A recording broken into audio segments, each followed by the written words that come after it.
चारकोपच्या राग्याचं जी काही मंडळ आहे तिकडची त्यांना घेऊन वाजत गाजत आपण त्यांचं विसर्जन करायचं.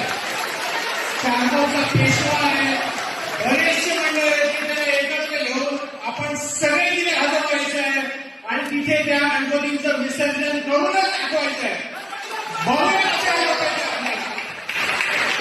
तत्पूर्वी आम्ही सगळ्या गोष्टी सगळ्या फॉर्मॅलिटीज आजच्या आज मुख्यमंत्री साहेबांपर्यंत जाऊन बोलून क्लिअर करणार आहे.